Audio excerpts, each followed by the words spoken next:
พี่น้องแม่ยายหันศรีผู้บริหารอีสานนครศรีเรามาโพดอัพโทอัพทั้งเกี่ยวกับหมอลำซูเมอร์นี่เราว่าจังสิล่ะหมอลำทำใหญ่ขึ้นเรื่อยๆต้นทุนสูงขึ้นแต่ละมือฮอดบ่เหลือเลยเอาจังใดชีวิตหมอลำหันศรี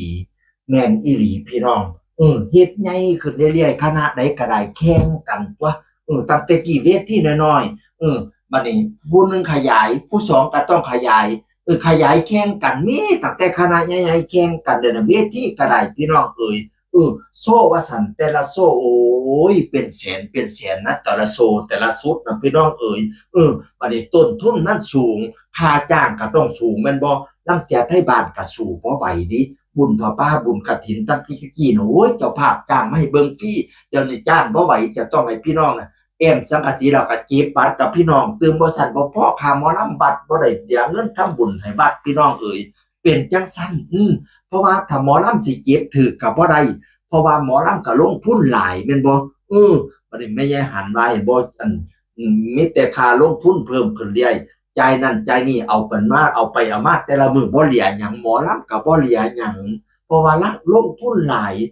แม่นอยู่ว่าเอานั่นเอานี่มาใส่มันกะร่างการขึ้นมันกะสวยขึ้นแท้อยู่แต่ว่าต้นทุนมันเยอะนะพี่น้องเออโอ้ยคันว่าโซ่แต่ละโซ่ก็ได้เนาะเคียงเสียงก็ได้เด้อโอ้ยดังกระหึ่มว่าซั่นตัวคณะนี้ดังคณะข่อยเจ้าดังข่อยก็ต้องดังคือกันแข่งกันถ้าบ่แข่งก็บ่ได้พี่น้องมันเป็นการแข่งขันบัดนี้เนี่ยคัน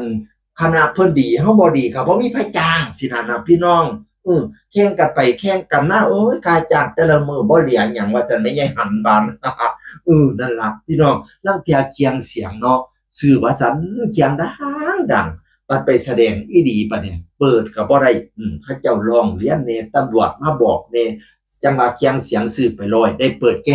50บางนั้นได้เปิดแค่30จังซี้เออโอ๊ยเอาล่ะ อันไหนบ่พอเพิ่มก็อย่าเพิ่มเถาะข้อยว่านั่นน่ะค่าใช้จ่ายมันสิหลายขึ้นเป็นห่วงเทิงหมอลำเป็นห่วงทั้งผู้จ้างด้วยรักและเป็นห่วงด้วยความปรารถนาดีเข้าใจแม่ยายหันข้อยก็เลยสนับสนุนเลาเสียงคนเก่าเว้าสู่ฟังสวัสดีครับสวัสดีครับ